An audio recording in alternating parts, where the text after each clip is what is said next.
Alrighty. Okay, there we go. Okay, so now let me hit record. I haven't hit record. All right, there we go. Hit record too. There we go. Hi, everybody. Jeff, you haven't said anything yet. So Good evening. Dani, I don't know how you've done this over all these years so late at night, but here we are. I got my play, dude. See, because I have been doing this, like sometimes 1 o'clock in the morning. Yeah. So I'm just going to put it around on everyone else and say, hey, guess what? I get to get up in the morning and sit here and chill, and everyone else can be late at night. Right. So, Jeff, I got my brick yesterday morning. Thank you. Good. Yes, and I've started watching Mr. Robot. I've watched a couple episodes.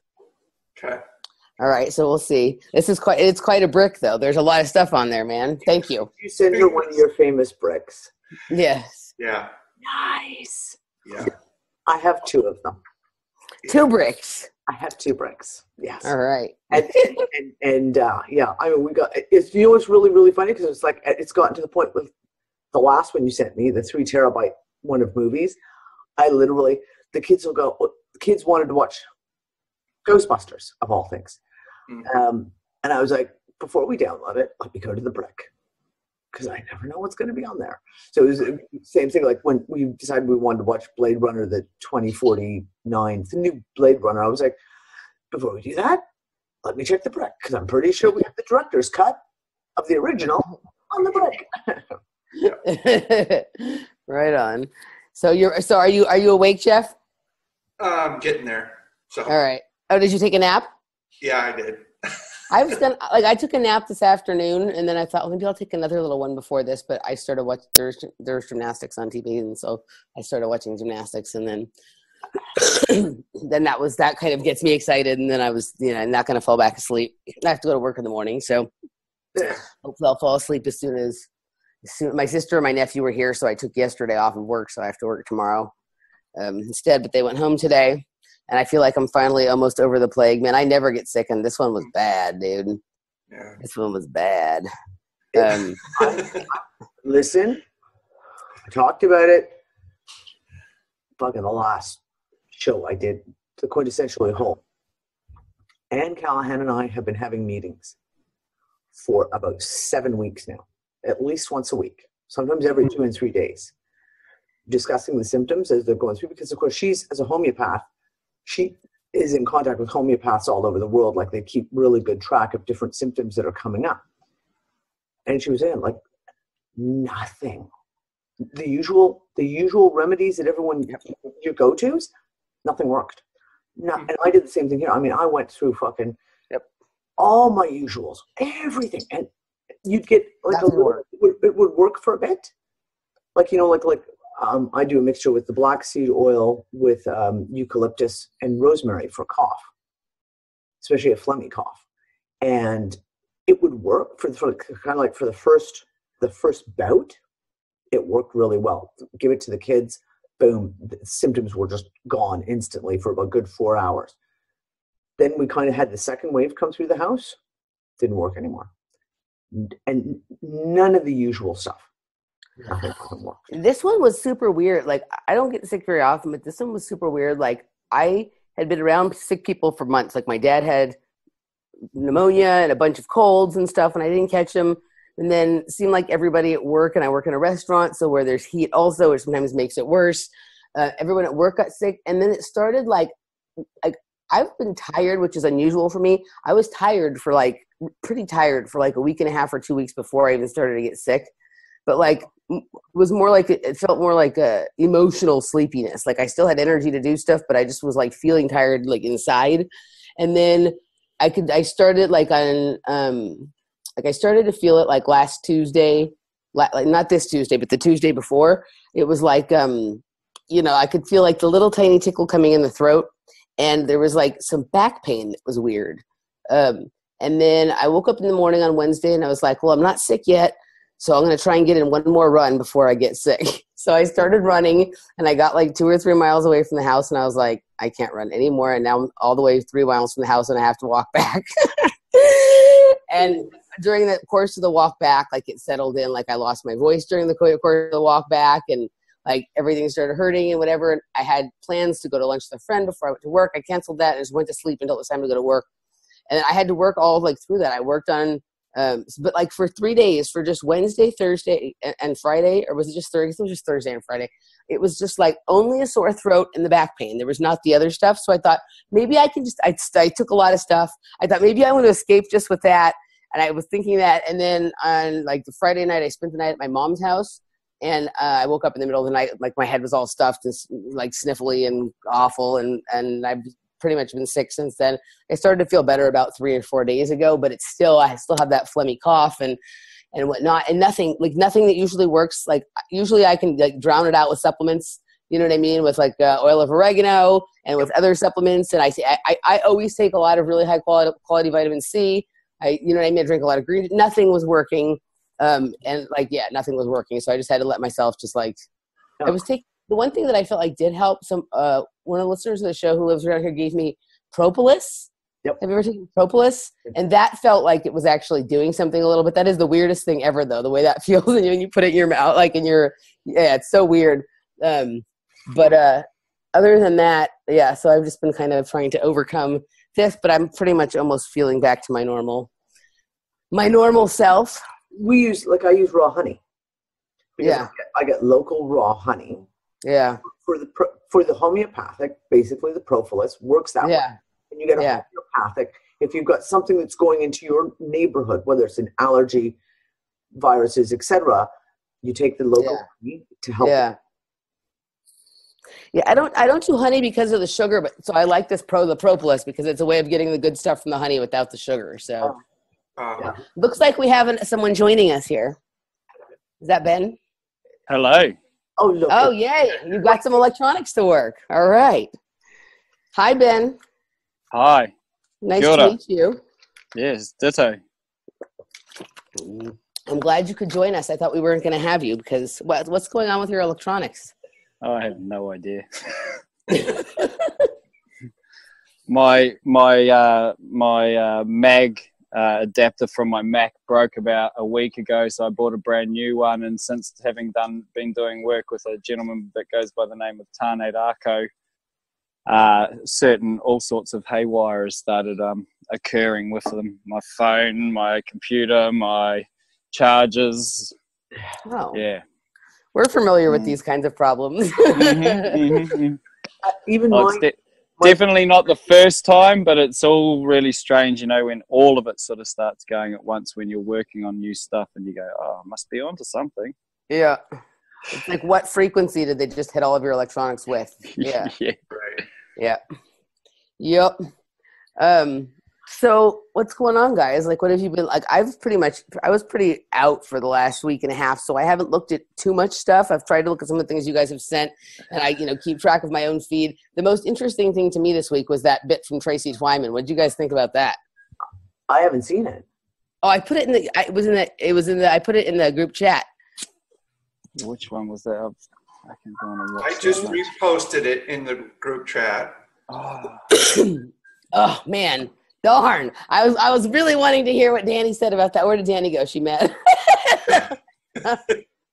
She's like, she's got a screaming child. I posted it in the chat like maybe 3 or 4 days ago, something like that. And it was Tracy Twyman having a phone conversation with her research partner, Alex Rivera, where they were going over the QAnon thing, which I have pretty much almost no interest in, except for this. This is the first analysis of any of the QAnon material to me that, let's wait for Dani here. She didn't hear that.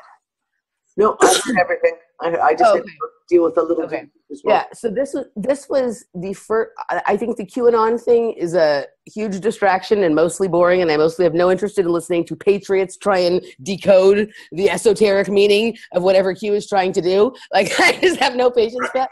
But when I heard this, I was like, I want to call her and say thank you for providing the first and only analysis of any of the QAnon material that I actually think means anything.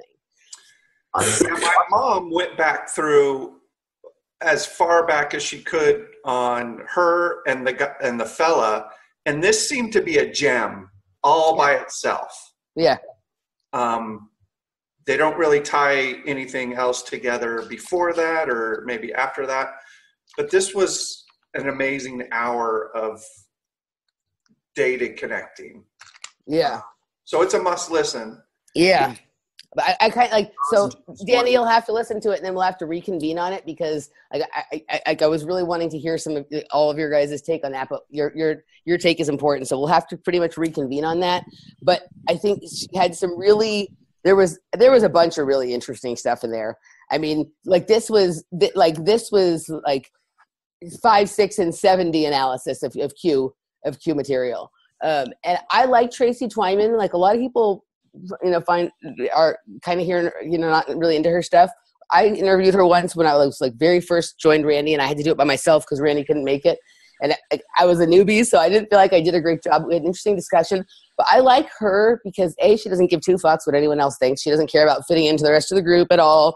You know what I mean? She's a completely radical free thinker who also has evolved some of her opinions over time. Some things that she thought in the beginning of her career, she thinks something different now, and she's not afraid to say she's changed her mind about something. But she like topics that are usually of no interest to me, particularly certain kinds of political topics, because I'm just kind of really over it with the politics shit. I'm an anarchist, the socialist, I don't care. But she looks for certain kinds of significance and symbolism, and I can listen. I enjoy listening to her talk about Trump or about whatever. But this shit with the QAnon, like shit, and she was tying the way she ties in things that like one would never think about. Right? I mean, she got into analysis of what Tomorrowland was at Disneyland. She got into analysis of the other dimensions actually like being a different kind of north where you're just going up. And if you listen to her analysis of like basically of going up the way she's talking about it, two things pop to mind. And I didn't know if anyone else would pick up on this. For whatever you think of him, Andrew Bashago talks about taking an elevator to Mars. Right? Okay. And I, coming from the same town as Andrew and with some of the same kind of programming that I recognize as mind control and he thinks is actual travel to Mars, I wouldn't call it a memory, but I've had this idea since I was a child that the moon was only 80 miles away and I could take an elevator to get there. Okay. And so if this is what she's talking about like a kingdom or like a dimension that is not so seeable from the ground, partly because of what they're doing with the sky, but that you arrive at by going true north, which is going up as opposed to like driving north like we think of it on a map. And, and she's talking about other worlds being kind of up that way. And she was talking about this in relationship to some satellites that are called Pegasus. And remember, the program that Andrew thinks he was part of was called Project Pegasus. Yeah. Right? So if this is like, I think she's closer to what, if he would give up this whole thing about going to space, and if you talk about going to another dimension higher up, then I think we're talking.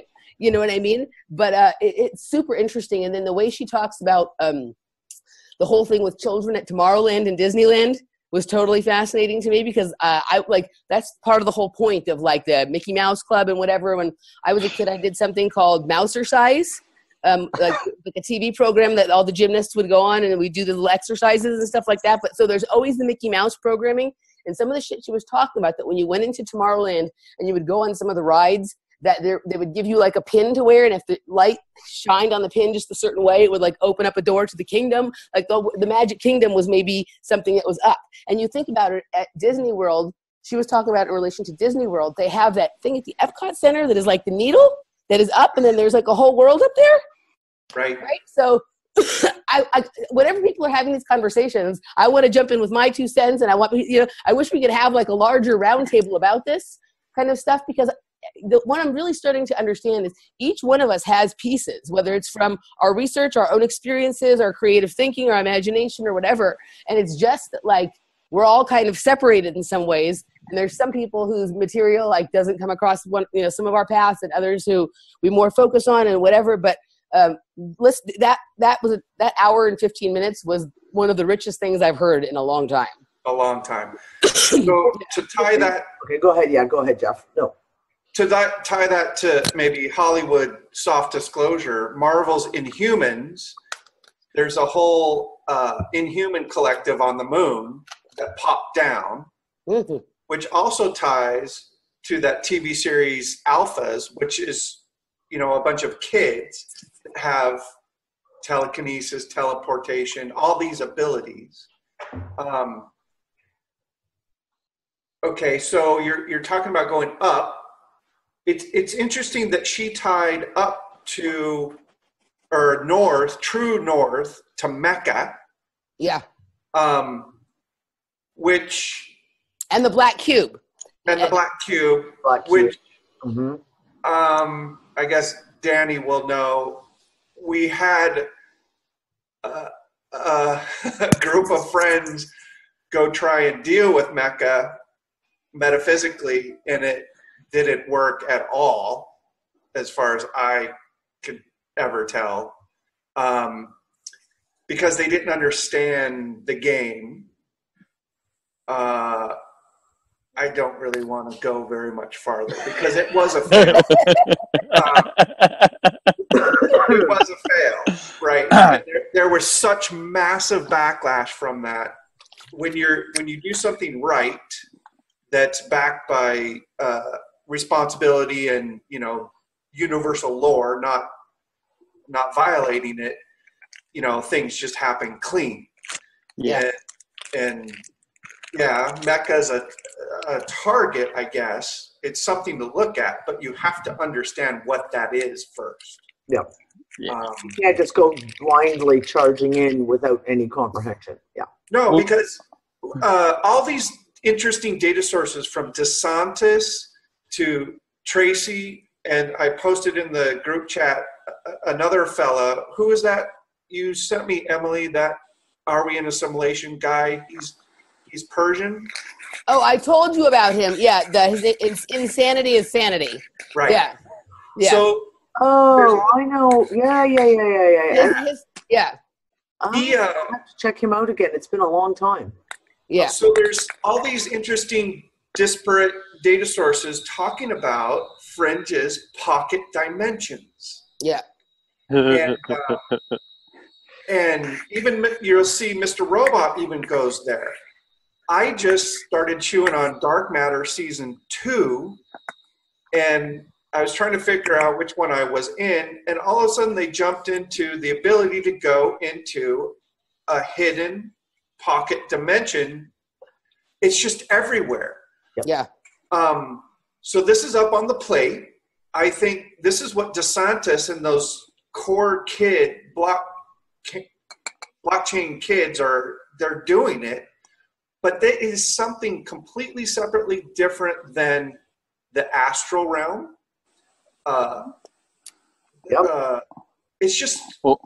It's a perpendicular reality. It's something that it can be... I think it's clean if you know how to do it. Yeah. Yep.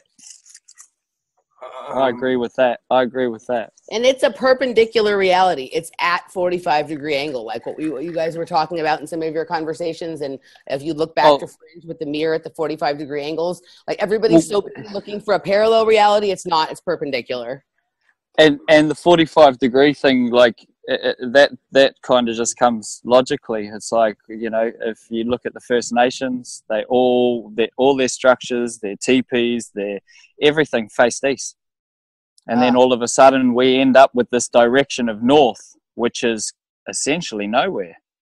But what I was going to add on your whole elevator thing, I don't know if you guys remember, there was I think it was sort of from the late 90s to early 2000s, there was a guy who was, what did he do? He was like he studied human biology, and he turned his talks into like a stand-up.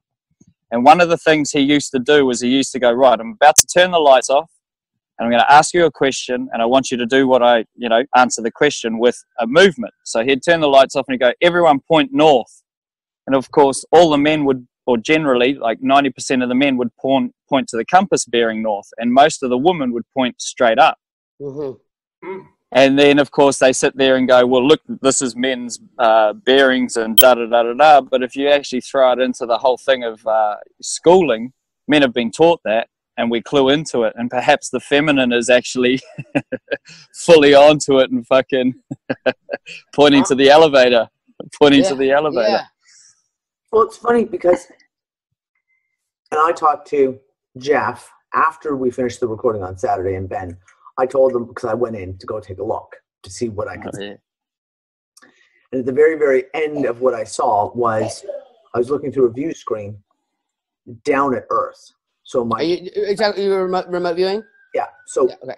The Earth was about yay big in the view screen. So looking down on Earth, and I saw the Earth completely encased in a red grid. And it wasn't until a couple of days later when all of a sudden I had thought about another time that I had been. This would have been 2014, where I'd been going in to go look at something to try and see, and I found myself on a stairwell. And I'm walking up, and I'm following someone. I'm following a woman who's in a mishmash costume. She's dressed like a geisha, but there's First Nations elements to her costume. Her whole look is almost indescribable, that you couldn't really define who she represented or where she was from. And I followed her up the stairwell, and I went on up, up, up until I'm basically like at the moon. And there's a doorway, and I walk in the doorway, and there's a control room. And she goes beyond this control room into another door, and I start to follow her, and then I'm like, no, this doesn't feel good. Doesn't feel good. I think I'll just turn around and go back. And when I turned around, I'm looking out the door at the Earth. And you can see the stairwell is gone, but all I can see is the Earth, the exact same view of the Earth, covered in a grid. And then all of a sudden, I just saw the whole grid just explode, like just, and it just, all the light from the Earth comes shining out, like this. It started like it became illuminated, and all the grid around it exploded.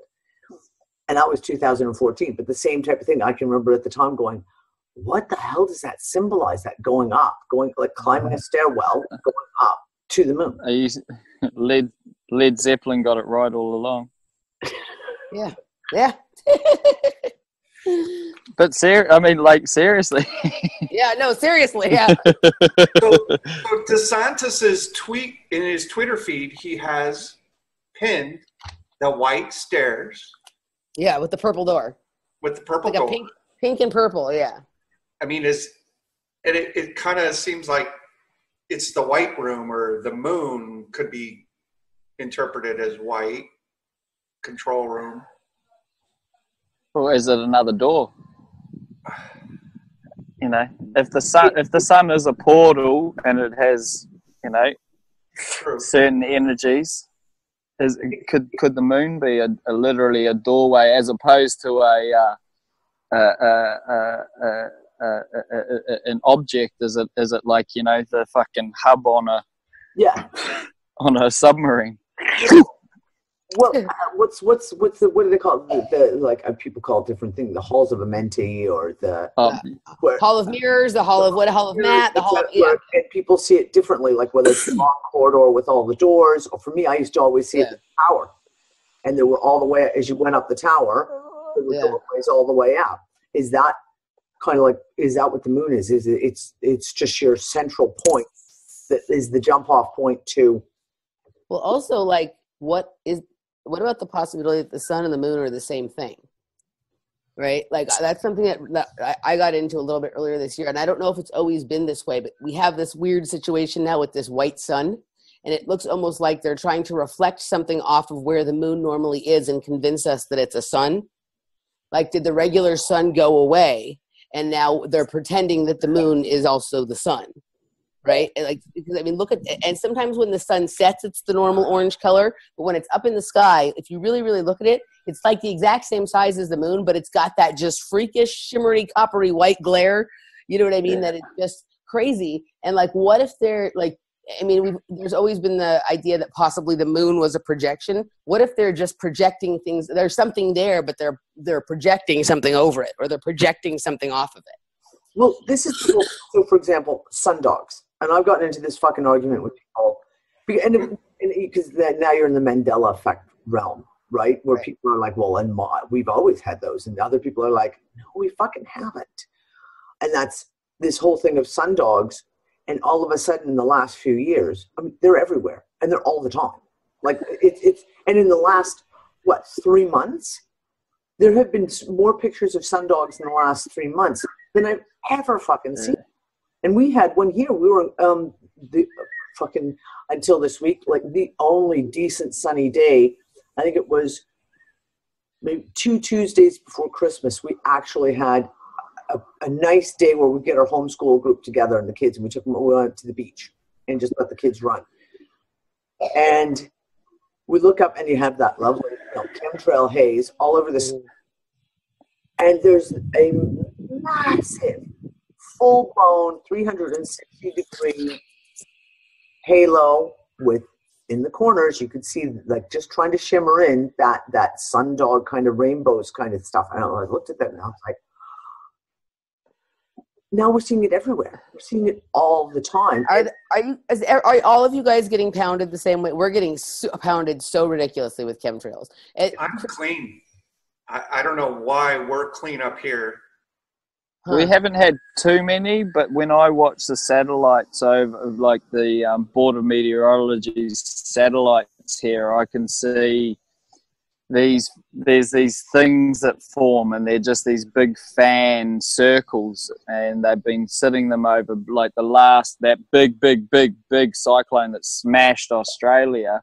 There was 3 of them, 2 on the west coast and 1 on the east coast, and the way that they seem to do them is where it comes off the the west side of Australia, and the channel flows straight over the desert and then hits the low fronts off the east coast. And these things have been correlating like massively with the way the weather's been going. We've had a meter's worth of rain almost in 2 days. I mean, we do live in the rainforest, but like we've been inundated. But then at the same time, when I speak to some of, like a lot of the Aborigines and stuff here, they're always just like, look at the animals. And what I've been noticing with the animals is they've been breeding. So all the birds and the wallabies and everything, they seem sweet. But yeah, the weather does seem slightly out of it. But it fits completely in tune here. What it's showing now is like this place can literally become an island or many islands within a matter of hours. Like fucking roads go under, and it hasn't been like that for like about a decade, and it seems to be coming back around to this like 2.2 meters of rain a year as opposed to 1.8, which is what they used to get. But once again, we live in like the rainforests, the last remnants of the rainforests in Australia. So I can hear the chirping there, the bugs. I can hear the nature there. Tracy was also talking about that thing about how the way that they're spraying is basically like distorting what everything looks like. What we look up at the sky, we can't even like understand what we're seeing because everything is so distorted from the chemtrailing and from the fake sun and whatever. And they were also talking about like the trumpet sounds and the roaring lion sounds that people hear from the sky. And she was talking about it in terms of like, is there a war going on right up above us, that's what the chemtrails are to block, which we've all thought about that before and talked about it, but that it's taking place outside of our visual perception. Somehow we're able to hear some of it, and the whole thing is influencing us here. And are these creatures or characters like lion gods, like these kinds of things? And it's interesting the amount of lion symbology that has been present in the past year, like crazy. Like it's everywhere. Like I go to a lot of these parties that have like they're underground warehouse parties, but the people who are throwing them are very esoterically aware. And like the best party I went to this year had this shirt that came from it, right? It's like the 2 lion faces staring at each other, but that also she was talking about lions that also look like the sun. If you look at that mane, it looks like the rays of a sun. You know what I mean? Like it's everywhere. And yeah, like it's very interesting. I just lost my train of thought. I had a thought and it just totally went away. we have this whole thing. Malta and Grose are so tiny. Like we're like these little tiny fucking dots. We don't even have a dot on the map. You have to zoom in to even find the dot on the map. We're so small. And over July, August, skies were clear. September, skies were clear. Come October, we got a whole bunch of spraying happened. And we're just like, I know it was like 2-3 weeks of like, and then the skies were clear again. And we had this until Christmas. And my friend of mine here said it to me, don't you remember last Christmas? It was the exact same thing. Clear skies for months. And then right around Christmas time, heavy spraying. I mean, ridiculous. And the same thing. Yesterday was a lovely day. We went out for a walk with the kids, and you look up at the sky, and you've got all these misty, the leftover trails, and you're just like, again, this spraying, like. Are they doing it all night too? They do it here all day, all night, like. No, it comes up first thing in the morning. Like, you get up in the morning, skies are beautiful blue as far as you see. 10 o'clock in the morning, all of a sudden you'll see, like 9:10, you'll see one of the first planes go by. Yeah. The big ass, thick ass chemtrail, and then it just goes from there. And then the rest of the day, it's like. And they're doing it's a different spraying. Like, they're doing a lot of the ones that are like almost vertical. They're like super vertical and spirally, and a lot of ones that like. It's just the way that they're laying the trails is different than they were doing it for a long time. And it's so, like, this one is really, lately it's really been bothering me. Like, not so much how I feel, although there's some of that too, but I'm just looking at this, and it's also, they're getting lower. I feel like the spraying is lower than it used to be. And so, because if you look through, like, sometimes there's holes in the cover, and you can see that there's sun and a blue sky on the other side. And it's like they're just bogging us down really low. I wonder what altitude that is, because Tracy was bringing up the 40,000 foot height. 40,000 feet, you have to go up at least that far to really start to see the curvature of the Earth. Mm-hmm. And 40,000 feet was brought up in the QAnon stuff. All the flights were hitting that. I was just gonna say that. The flights to Gitmo or whatever, or the flights that are turning around. Okay. So if stuff is going on that they're trying to hide it, just that close or far from us, is that why subconsciously people go through these waves of ups and downs? And I mean, I'm sure metaphysically we can pick up on that stuff if we really knew it was going on up also there. What about the idea that, let's just pretend for a second that there's a space, right? Like, if like something has, she's saying she's looking, remote viewing the Earth and seeing this grid around it. If they click whoever exists outside of Earth is like, this situation on Earth is fucking crazy, and they're like tightening the net around here so that the people who think that they can escape off world are not going to be able to escape off world. If they're basically like shrinking, and that's why the sky feels like it's getting closer. Like, whatever our dome is being lowered and lowered and lowered, because they want, even if we're living under some kind of thing, they're building an off-world civilization. It could still be reasonably far away from here, and maybe they want to take that as some kind of possibility away, and they're doing that by sort of, if we're in some kind of containment, can they shrink it? Well, the other side of that is if we're in some kind of containment, is it shrinking because it's losing its power? Yeah, I mean, and Danny and Jeff know me. I keep going on and on about this, but through my research, I started looking into time and what the fuck it was and where it came from. And in doing so, it led me down looking at longitudes and latitudes. Yeah. And longitude and latitude, when they exist together, they create a grid that they call a graticle. And a graticle is an odious thing. When what exists together? When what exists together? Well, longitude and latitude, when they're put together, actually create the grid that they create is called a graticle, which is an odious, monstrous thing.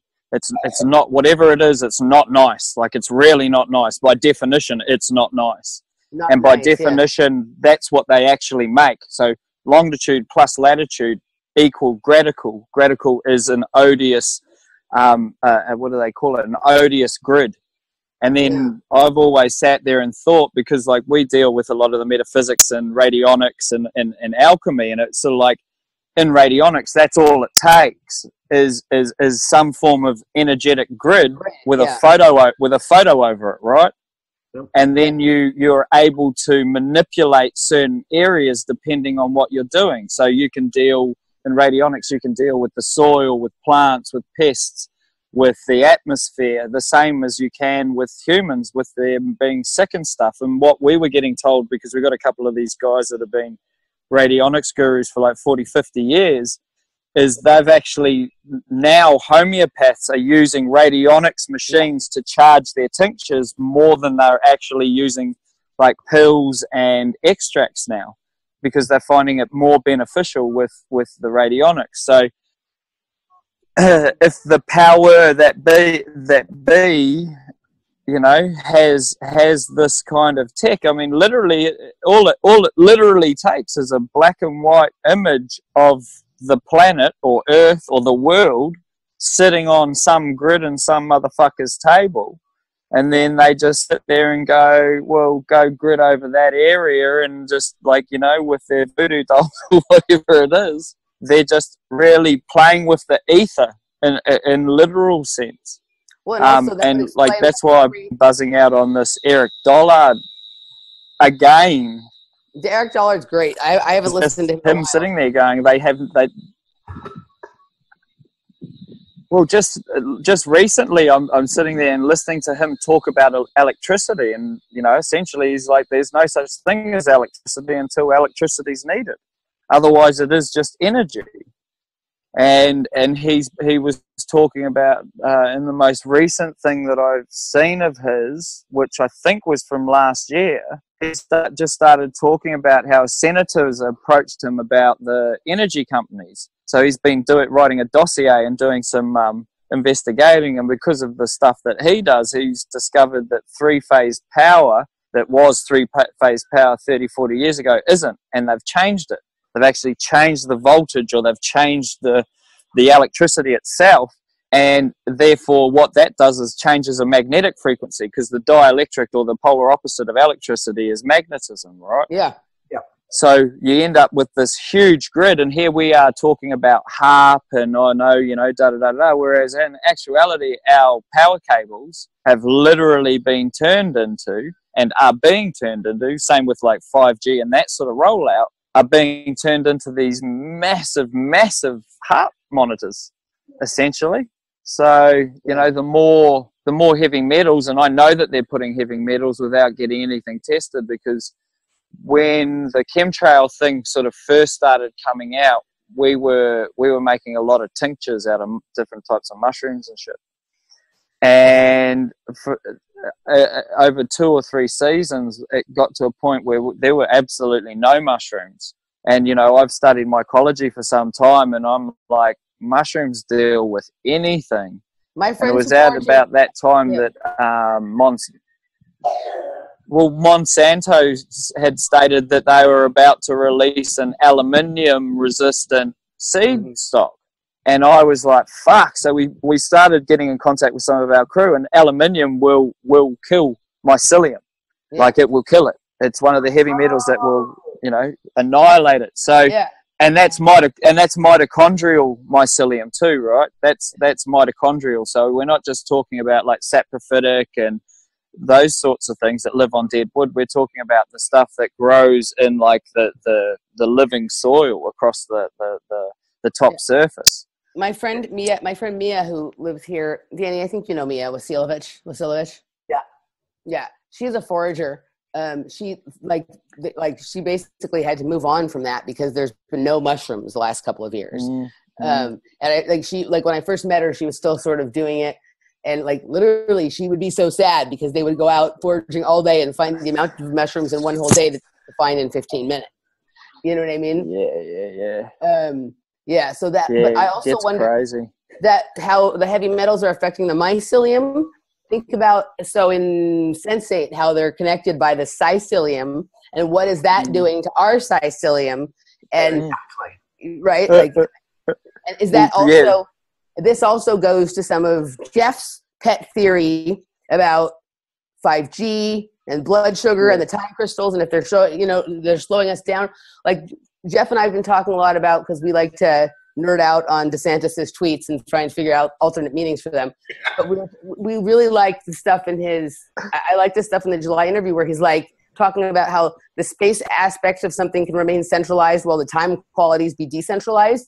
And I'm almost wondering if these little pocket universes are just in a slightly different phase of time, just outside of time, right? So they're actually right here in the same place, but they're just like, they're not. And that's what he and I talk about in terms of like this DeSantis kid. Is he existing?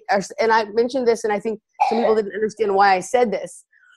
about, like, we were talking about time loops and stuff like that, about how the Olympic Games, remember the Olympic Games are symbolized by rings that loop together and they cross over each other. Yeah. And how is it that we have some of these athletes like Michael Phelps, who has dominated 4 Olympics? There's a gymnast. She's not one of the very, very top, but her name's she was at a time. Her name's Oksana Chusovitina. She has been in every single Olympics since 1992. That is unheard of for a gymnast. She's had a child. It doesn't happen. I know. It doesn't happen. Had a child and come back and competed and whatever.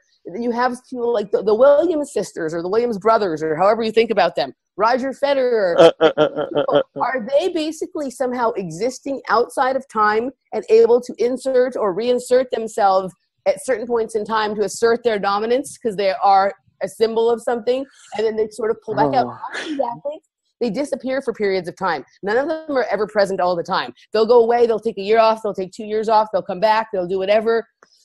Is it possible that if you can extricate yourself from centralized time, that then aging either doesn't affect you, or every time you come back in, you're in the exact same spot or age or time that you were when you left before?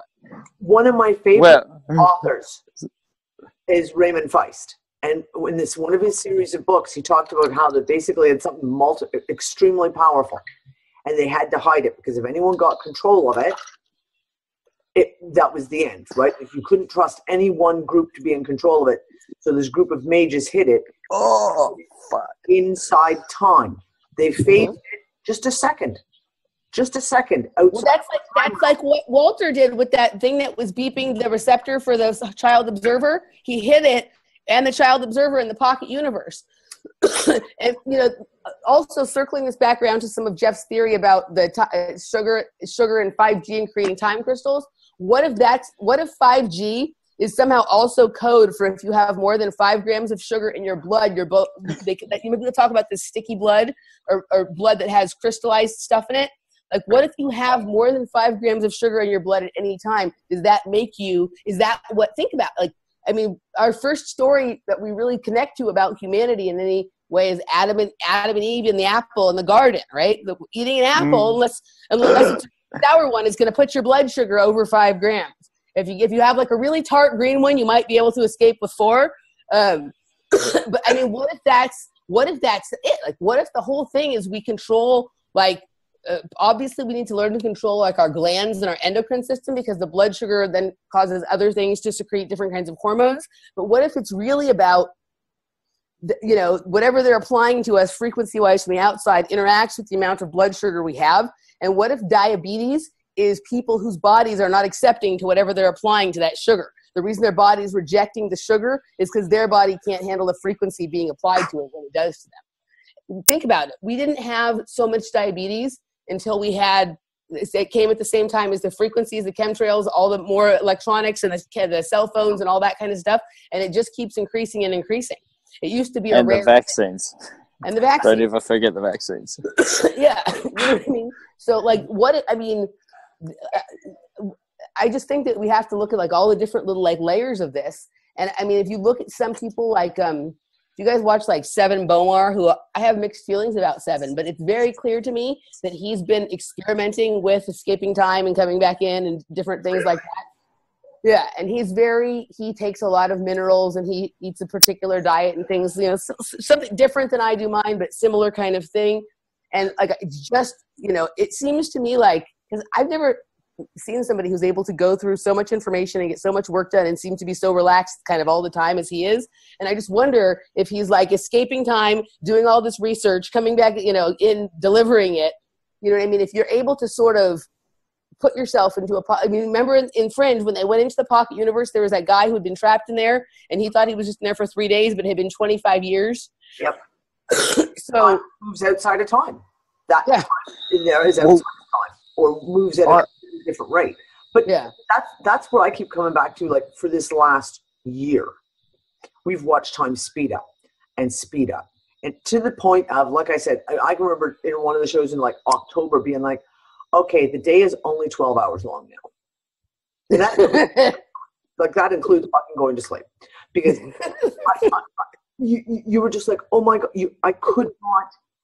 It was not possible to get the shit done, even close to the shit done that you used to do 2 years ago in a day. Right. We all have certain routines and they change up daily, but you have certain routines that you go through. And you know how you could do it 2, 3, 4, 5 years ago in X amount of time. And now, next thing you know, you blink and it's 3 o'clock in the afternoon. You're like, but I haven't even had breakfast yet. I'm still in my jammies. My jam. And then all of a sudden, and Randy talked about it, and Em, you talked about it, that there was something happened in November this year, and there was some kind of shifting started to take place. December, time slowed down unbelievably, where it almost went what felt like to the opposite extreme, that every day was like 36 hours long. Mm-hmm. And it was crazy. And is this that time field? Is it kind of like is the time field as we are, let's say that grid is coming lower. Yeah, that's what I was going to say. Is that bending space and time in a way that is that it? I mean, because, okay, so you talked about the electric and we talked about the magnetics. Right. And we pulled up a graphic on a show that we did early in the year. And they looked at the geomagnetic grid. Now, we always think of it as that torus, right? Here's the North Pole, here's the South Pole. The donut, yeah. And that's not the way it looks, because there's hot spots all over the planet. And you get the geomagnetic twitching everywhere. Little ones. There's little other ones opening up within that. Okay. Yeah. So for every time you see a magnetic one like that, there's going to be an equal one that is electric. Because they always work together. You can't have one without the other.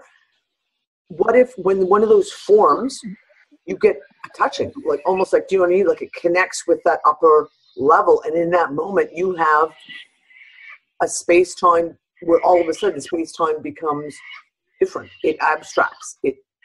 And then so you're in a pocket where the time is different or doesn't exist, and that is using whatever the opposite is of what is here. So if we're having electricity, they're having magnetism. If we're having magnetism, they're having electricity, and that's what their universe is based on. These pocket universes based on. That's interesting. Apply that to your human body. These kids must be able to do that individually. Right? I mean, how do you get back and forth? I've always felt like there's probably a place you have to go. Like Mia and I talked about this. Like there's probably like little locations where there are energy vortexes, or where there's where latitude and longitude come together in a certain way, or where there's some sort of a telluric current or a ley line and ley lines connection. Oh, fuck, I wish you guys lived next door so I could show you what we can do with fucking electrocuting shit. Yeah.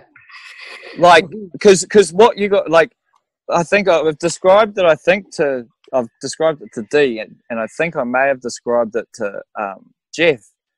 But what our water wizard, Joe, has shown us is shit is definitely not what we think it is.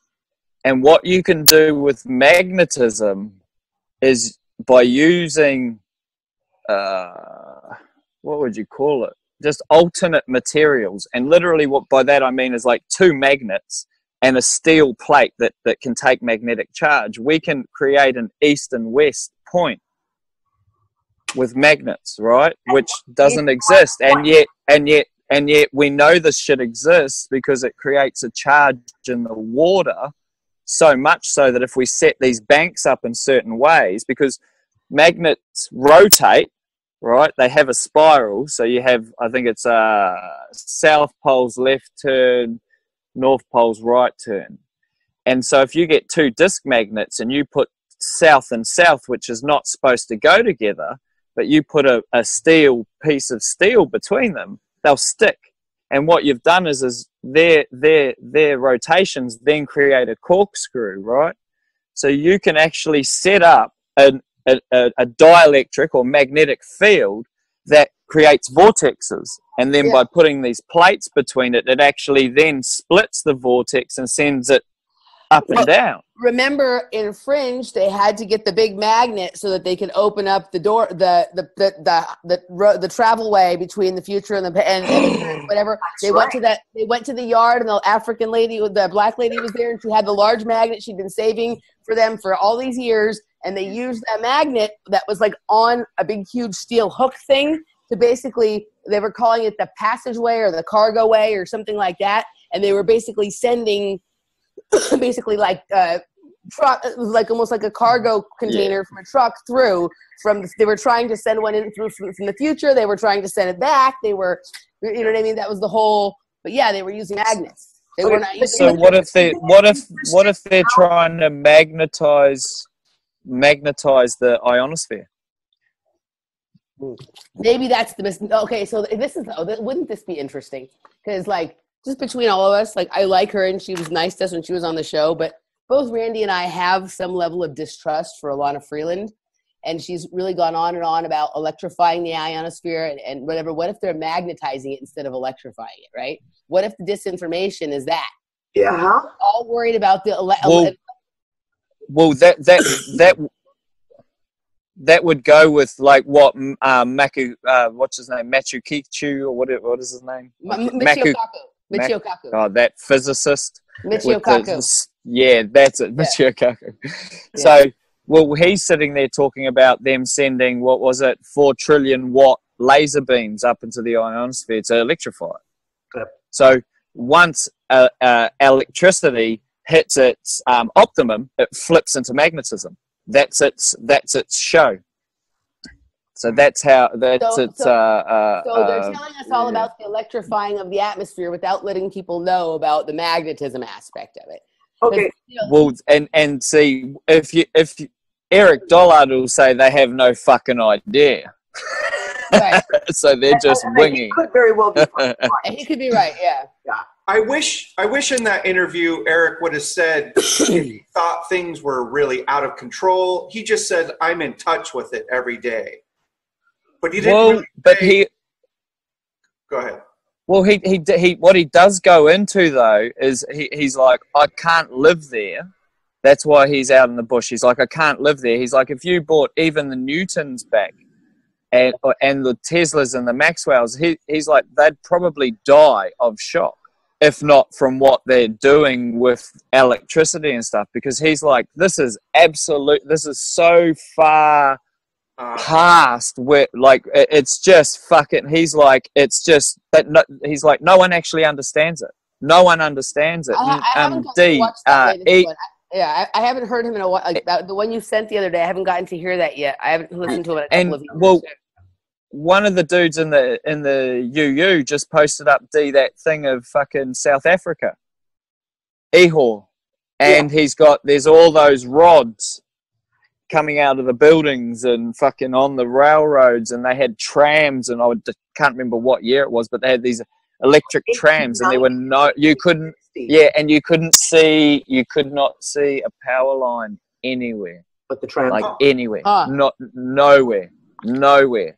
And that's what like Dollard was saying is like what Tesla. I mean, essentially, if what he says Tesla has done, if you create the right iode to press back into the right depth into the ground, e.g., a single origin for electricity, the frequency that Tesla pumped into the earth to get the free energy, the ether frequency, is still bouncing around. Yeah, it's a harmless frequency because it's natural and it doesn't create anything except when it's connected. It transverses as either, and that's what Eric was saying is like Tesla worked out a way, instead of transferring radio through the atmosphere, they were sending signals through the earth, and electricity was actually turning up with the message. So the machines didn't need to be plugged in at all. It's when the message came, it powered up, the message came through, it wasn't on. Wow. So this is like fucking... Yeah. Okay, so that's actually the best way to conserve electricity, is that you only have electricity when there's a reason for there to be electricity. Right. Yeah. Yeah. That's interesting. So, something came up. This would have been about 3 or 4 years ago. And I want to say, I think it was even Dutch Sintz who pulled out this piece of information. I'm not sure if it was Dutch Sintz or not. That he found a NASA document from 96. It was talking about the Van Allen belts and how they sent something up. They sent something up. They sent a satellite up. They sent something up. It had these long either poles or long tethers on it hanging off of it. And they accidentally caused that lowest layer to ground out into the earth.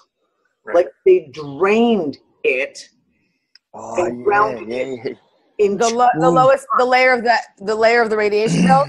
Yes, and they grounded it into earth. And I went, and I can remember going, what the? And Nick and I immediately got is that what really increased the radiation level on Earth? Is that what does that make what Fukushima had to be a cover for? Did there have to be a reason why there was now that much radiation on Earth?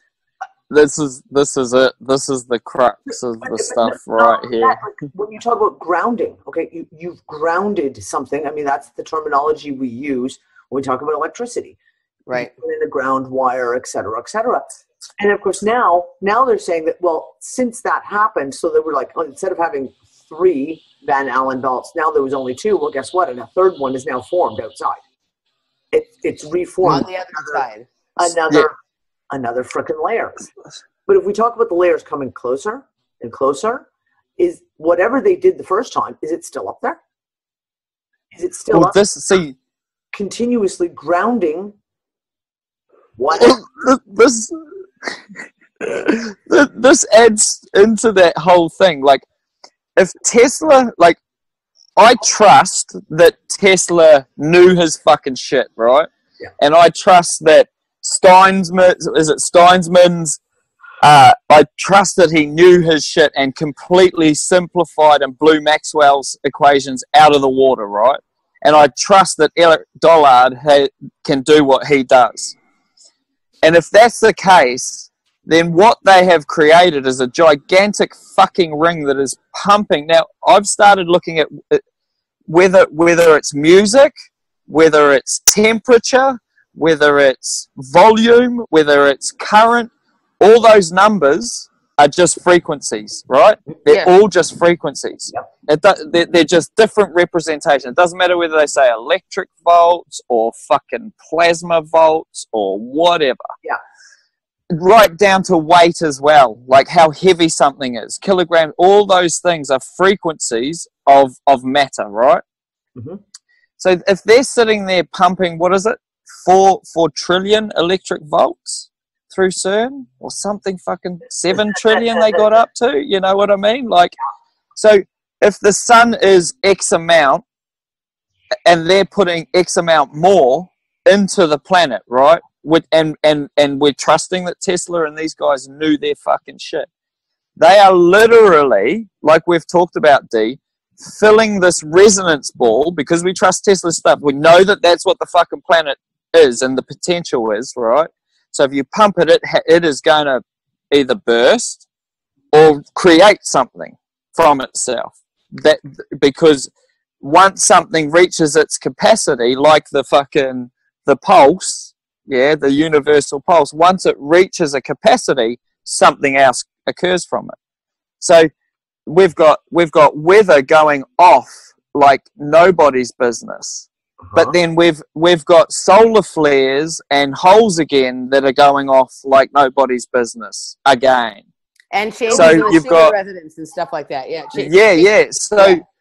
So whether we are, let's say, coming up to some conjunction of time, which essentially we know we are, because all the First Nations are like, so dog stars and fucking burning dragons in the sky, red and blue and da-da-da-da-da. And then you've got the Inuits who are like, we've got like, 4 more hours a day and the sun's moved. So, and then adding into it cliff stuff on Antarctica, where part of it is melting and that's what they're using for their climate change bullshit.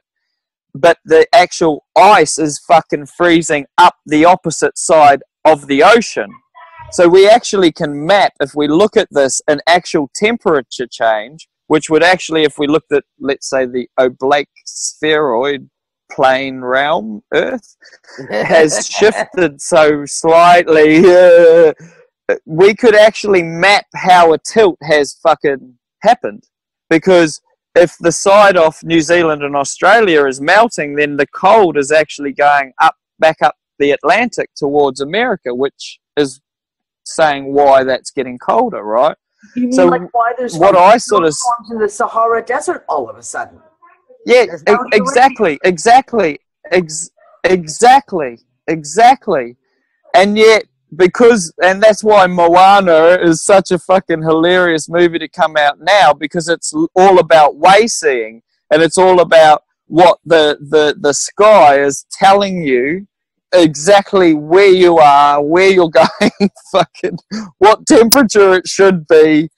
Everything is like, what do? They put their 3 fingers up underneath Orion and then put the hand in the water, and they can tell where south is and where they are on the fucking planet, globe, earth, realm, plane thing. When you were talking, so you've got all this stuff, and then you've got everyone wearing shoes. So there's this other discharge, natural discharge, that's not fucking happening. Yeah. So if they accidentally, on purpose, sent something out to ground a certain type of frequency, it's just an energy, it's a frequency, and it's an upper firmament one, and then they're pumping the lower firmament, boom, boom, boom, boom, boom, boom, boom, and it's all energy, and we know that energy is electric, dielectric, and magnetism. A process really starts showing. Yeah. Some of the stuff you were talking about also made me think of, when the whole thing was happening, not Hurricane Harvey, but the one in Florida, I think that was Irma. Mm-hmm. And Tesla, the fucking stupid car company, tweeted out that they wanted people to be able to get to safety, so they were going to extend the life. They were going to make the batteries be able to last longer, which tells you, first of all, what a bullshit company they are, right? That they're intentionally keeping people hooked up. But where is that extra energy coming from? If all of a sudden they can make the battery last longer, where are they getting the energy from that? From what? Where? Like that's where's what it was. The breaker point that they're putting the limiter on it. Yeah. But yeah. Well, that's just it, right? Fucking remember old little 13-14-year-old with his can, his spoon, and his copper wire with his brother and LED lights? Remember that dude that buzzed me and Nick out when you guys we were like, what the fuck? Yeah. And he just hooked his brother. He had that little device. Like that's energy. So it's just got to be formatted. It's almost like the hydrogen generators and the coal generators. The generators. Who was it? It's like this. It's like the slot experiment, right? I think it was Nassim Harriman. There's a few other people that have basically come out and they're like, picture a jet going through a dam or a lake, and it has a wake, and that's what went through the slot. So the particle went through one side, and it's reciprocating ripple effect on the ether. They just both went through, and that's what was going on. There's no sort of intent in there at all. Okay. But that same concept, we're looking at it like I say, it's like if we trust Tesla in that, then that's how it is. And all this other Newtonian physics stuff is kaput. Like it doesn't even stand. Well, I like Tracy's take on things, how she just looks at things, because we don't know a big picture. Are the elites or the guys running crypto terrestrials, whoever the fuck is running this planet? We don't know this bigger picture, because it could be a helping intent, or that has some byproducts or side effects, or it could be complete domination.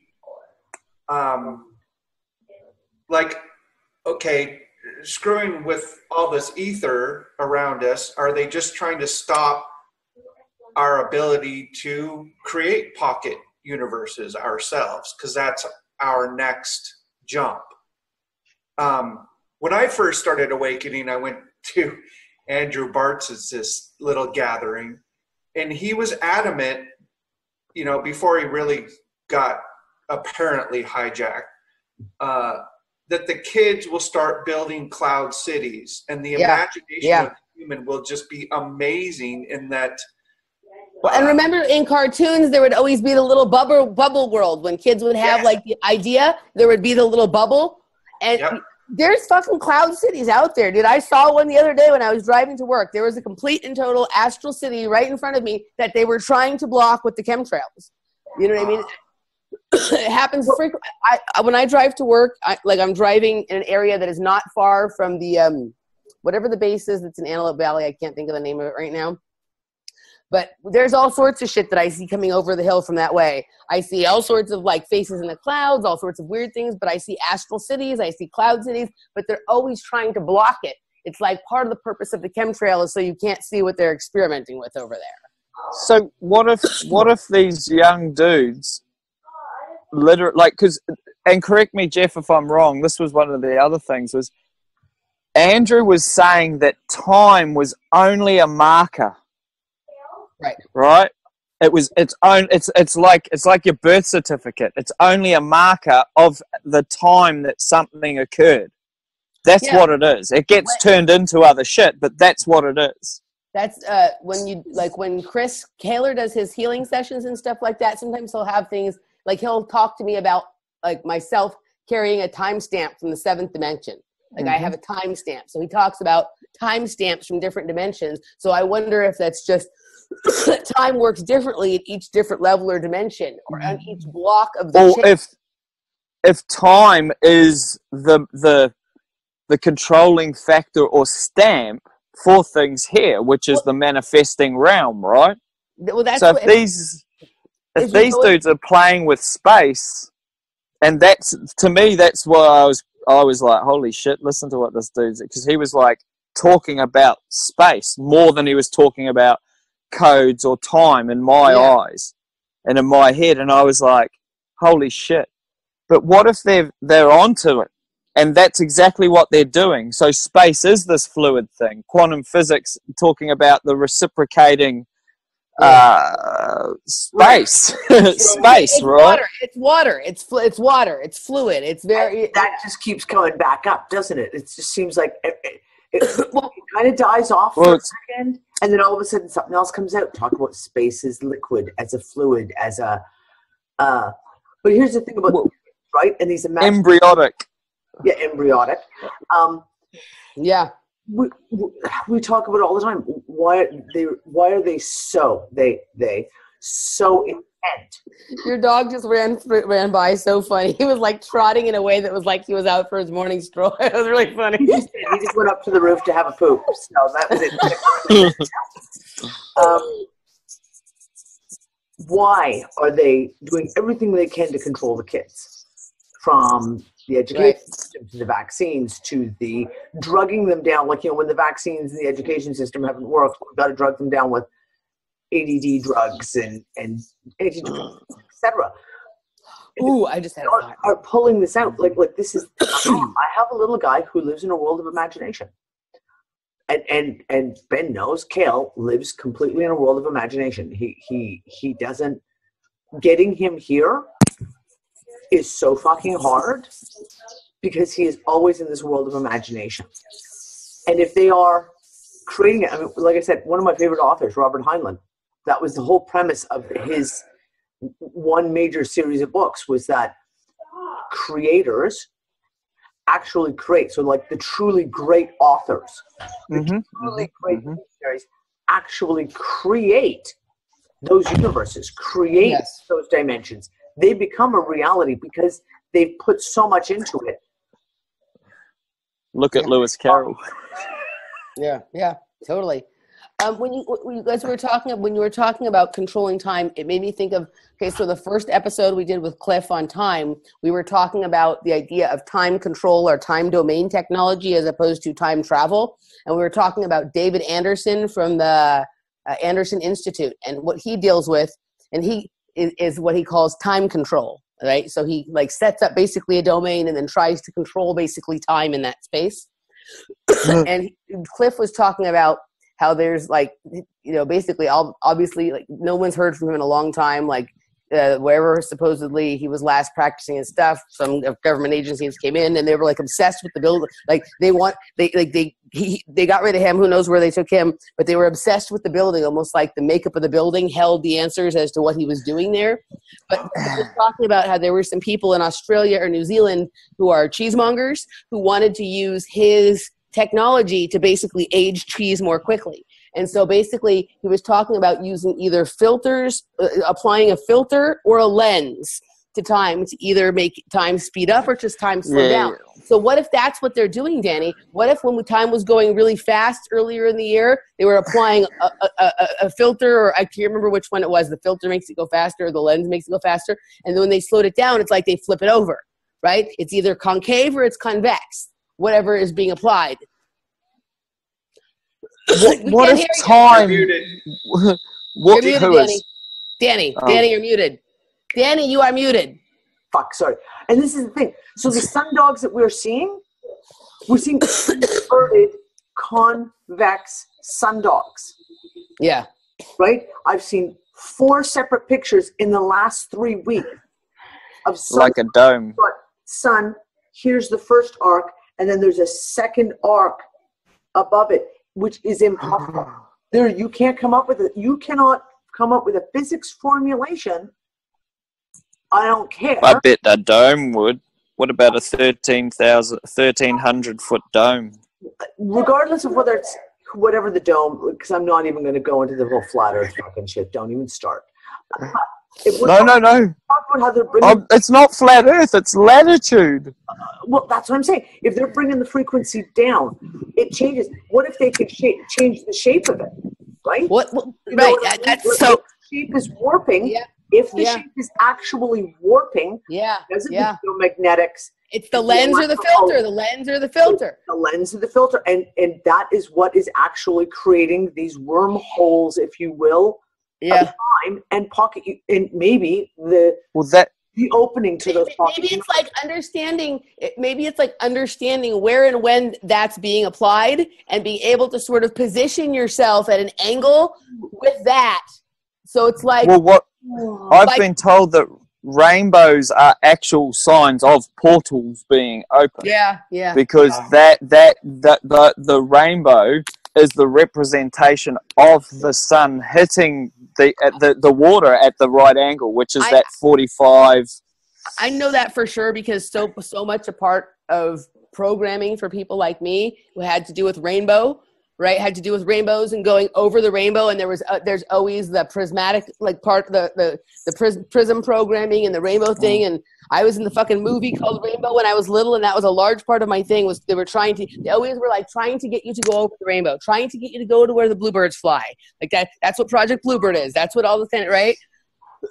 So if it's really about training people to go through these portals, training people to take the elevator to the moon or the sky. This is obviously, the portals are something that's sort of above us, or you have to go up to go through. No, because the rainbows thing is, to me, is a really big piece of this. Mm-hmm. As it was in January of 2013, i.e. right after what I suspect was some major switchover. January 2013 is when I started seeing the rainbows in the clouds. Started seeing like what we now call chembos. Chembos, right? Like it was like every time I looked up, there was fucking chembos. And now we went to Morocco, and it started in 2013. Rainbows everywhere. Rainbows continue, and rainbows touching the ground. And I said this before. Have you seen rainbows at 2 spots? Like I saw one a few months ago. There was 2. One on, like I was out there, I run. At one side of the sky there was one, and another side there was like a similar kind of cloud with a rainbow on it, almost like there was like something transporting across. Like I don't know. There was no arc between it. It was just 2 clouds, the rainbow on it, completely parallel to each other, the same spot in the sky. I have seen. So one of the things that they always told us, and you remember this as a child, it was always like you can never find the end of the rainbow. That's it. You always go find the pot of gold at the end of the rainbow, go over the rainbow, etc. You can never Lucky Charms and that. Yeah, all that. because it's an illusion, right? Yeah. So that you can chase it. And in 2000, the winter of 2000, actually, it may have even been January 2014, we had a massive rainbow appear in Morocco. And we had a whole pack of kids, all of our kids, and a bunch of other friends. And you could see the rainbow touching down on the fucking sand. You could see it. I have a photo of the kid. And the kids went tearing off down the beach because they were like, we're going to go find the end of the rainbow. And Nick and everyone's going, they're going, you can't. Like, it's an optical illusion. You can't. The kids fucking ran to exactly the end of the rainbow. And they stopped and they stood in the end of the rainbow on the sand and danced. Like, they were like, and then they came back up and they were like, we found the end of the rainbow. They knew that they were dancing in the end of the fucking rainbow. Yeah. And since that time, we have seen rainbows that have been bizarre colors. We have seen rainbows that are just fucked up shapes. And again, a rainbow can't, by physics and analogy of what a rainbow is the same shape. It has to be, because it's you know, a representation of reflection and refraction and blah, blah, blah. Uh-huh. But we're seeing this, and now we see the sundogs, and we're seeing the sundogs that are with bizarre arced shapes. These all, I don't believe in coincidence. And when we have these conversations and we're seeing this kind of shit all coming together at once, there's a fuck of a lot more to it. Okay, and then what about... And go ahead. Well, that's what I was going to say, though, is like if we're going to trust Tesla and all these dudes, it's we actually, you know, we know, like, that's what I'm getting at, is like, we know that rainbows are signs of portals. Yeah. Like, we know that. You get what I mean? It's like, we know that electricity either is energy converted to either electricity or magnetism. So these are the things that, like, we're now, like, defining, like, what they're actually fucking with. There's no longer any, it's either this or that. The only other thing that what cracked me up was, remember, I can't remember his name, there was that dude, and he was a pastor, but he'd broken, like, like, him and a bunch of people who got together, and they'd put, like, the Chinese stuff and Egyptian stuff and the Bible and all the stuff together, and they were coming up with quantum physics definitions and stuff. But basically, he was talking about, like, inception, like when a child comes in and consciousness. And he was saying that it's literally from dust to dust. And he's like, it's light, interstellar light, hitting dust in space. Mm-hmm. And at about 3 months, it bounces off and consciousness lands in the fetus. So what if we talk about invasions, and I'm just throwing this one out there because I feel safe in this group to say this sort of shit. But if it's dust to dust, right, and they're putting random particles or not so random particles to catch different rays of light, and we're talking about them bringing in or there being, like, you know, different beings turn up and da-da-da-da. Interdimensionals. Could these particles with the same or the differing light then produce different types of I-ams? Yeah. So a lot of things just came to mind in that whole sequence of things for me. So let me see if I can get them all. So from what I understand, both from remote viewing myself and just from intuitive stuff, is that there is a very small, like, pyramid, almost sort of a pyramid. It's not exactly shaped crystal that is in the center of your pineal gland, and that light, the refraction, and whatever. Okay, so why they're calcifying it is so that we don't refract light correctly there. Yeah. Also, remember in Fringe, whenever, like, any of these certain events happen, there'd be that beam of light that had sort of like the prism on it. Yeah. What I understand, what goes on, one of the main things that goes on in the ceremonies, like in the Masonic temples and things like that, is whatever is basically based on light frequency, and a prismatic kind of disc or a prismatic control thing that is basically opening up, like they lay the geometry out correctly on the floor, then they have some kind of thing that refracts the light and bends light in a certain way, and they're able to enter the perpendicular reality based on that. Also, what is the Norway spiral, right? Like, what exactly was the Norway spiral? Is that a large magnet that was in the sky that was creating that kind of, was it basically, was there one on the ground and one in the sky?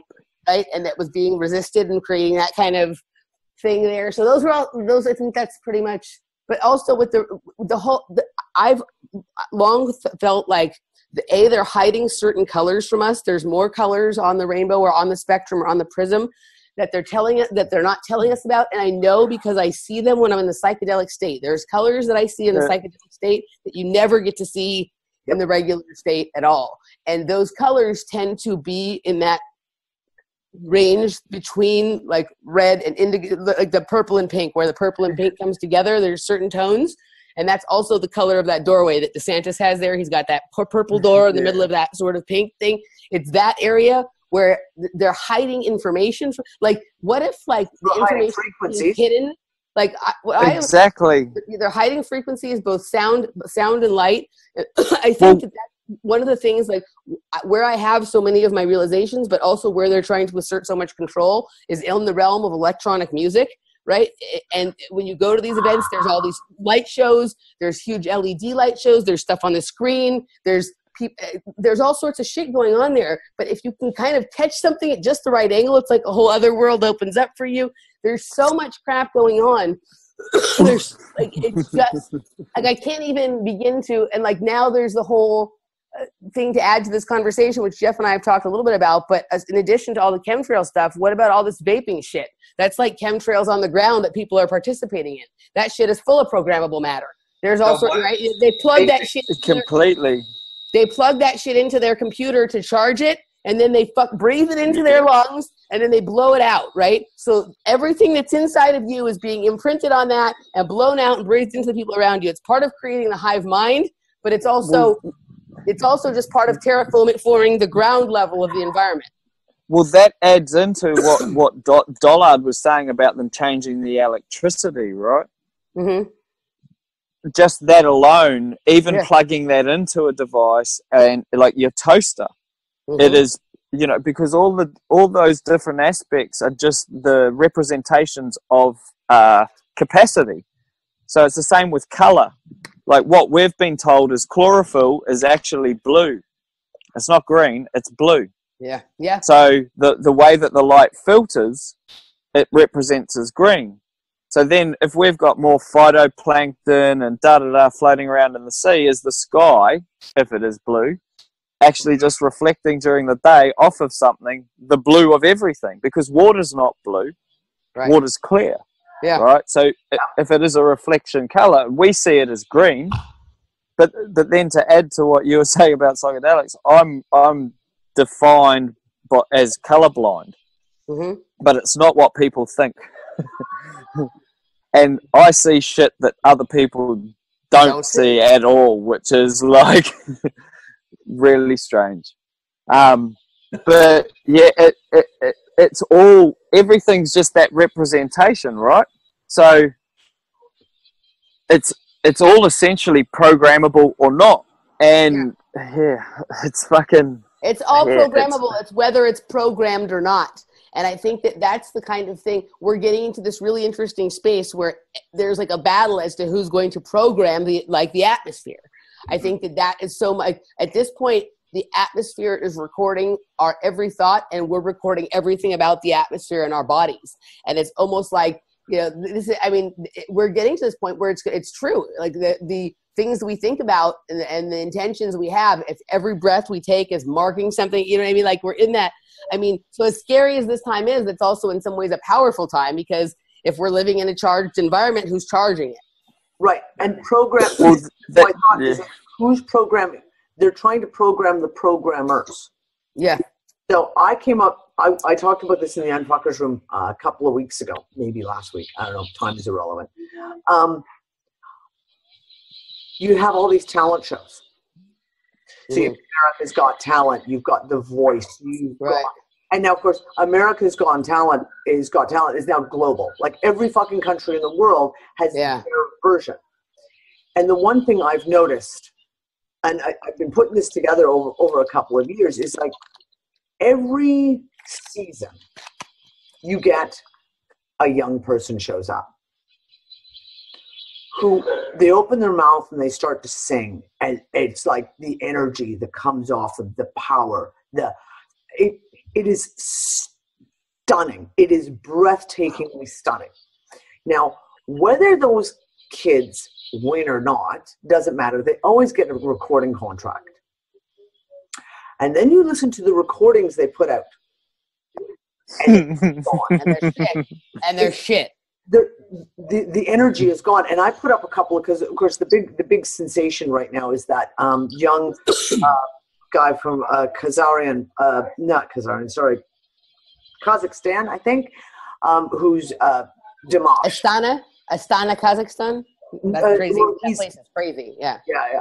This kid's name is Dimash, and he went on this China talent type thing, and he sings the song SOS, the Human Being Universe type thing. I can't even remember what the proper translation is, which is a French song. And he has this voice that is just 5 octaves. It's so stunning in its power, in its range. And when he sings, like, you literally feel it. It comes right out of the screen and you feel it. And so, of course, when I discovered this kid, I go looking. Well, let's see what else. And all of his stuff that he did live on that show has the same punch.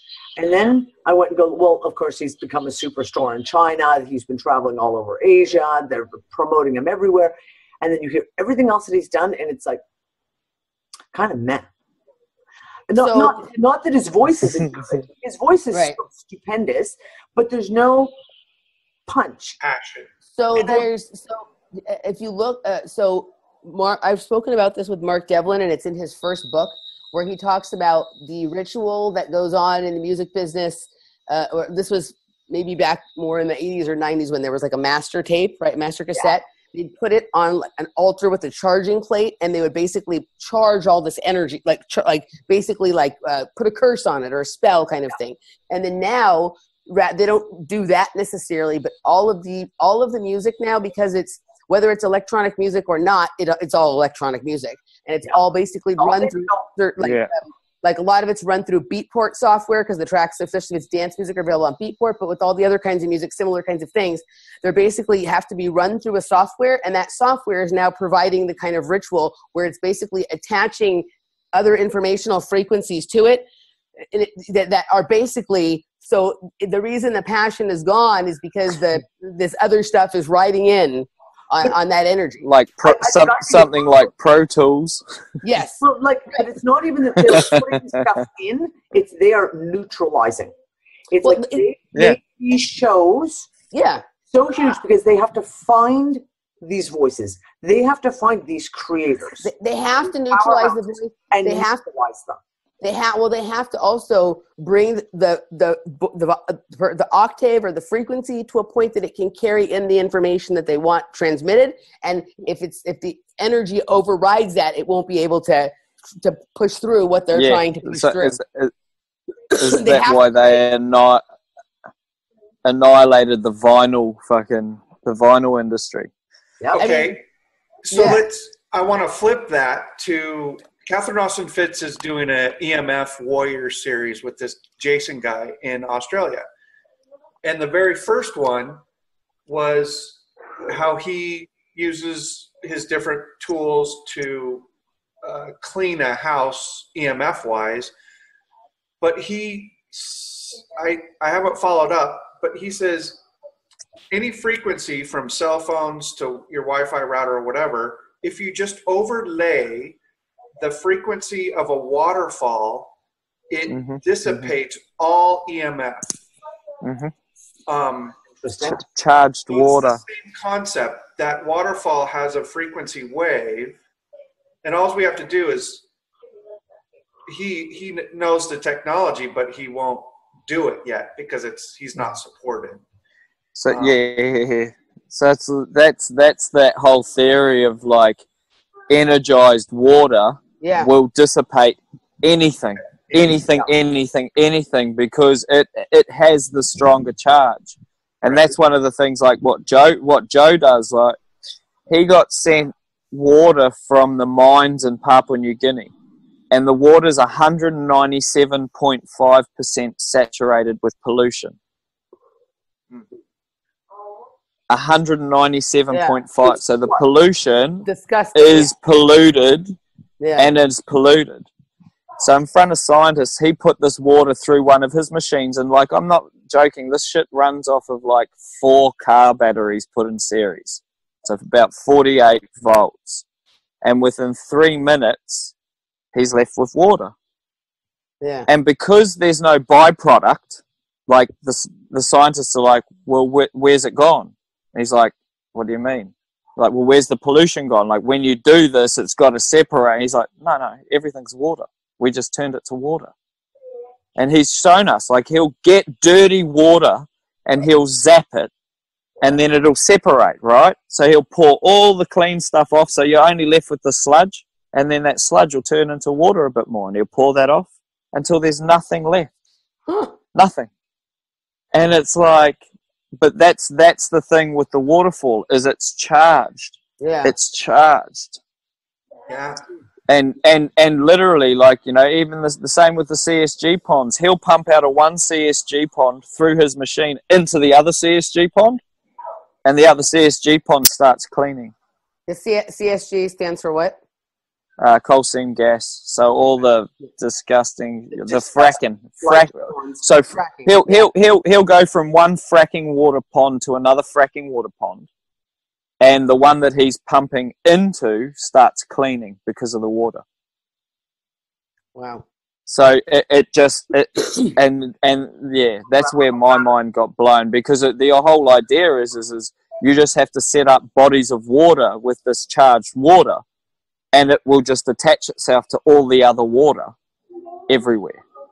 And it won't necessarily turn everything back to water, because there's different charges and different frequencies that you can put in to water to have different things. So he can make one type of water, because he's got a what he calls an earth device and a heaven device. So one's electricity, and that's the heaven device, and the earth device is the magnets. Magnetism. But just through magnets, no setting up batteries, just magnets in sequence in a certain way with these plates, and he can shoot water like 20-30 meters without it touching the ground. And then he does a different one, and he can put that water into a bottle, and you can walk into the dark, and it's got little lightning bolts that go pew pew pew pew pew in it, and it's just like, what the fuck? Have you just I remembered something I wanted to hit on before we were talking, when we were talking about the concave and the convex, Dani. Have you guys ever heard of the theory of the concave Earth? Yeah. So I'm not emotionally attached to any paper. I think it's a realm, whatever.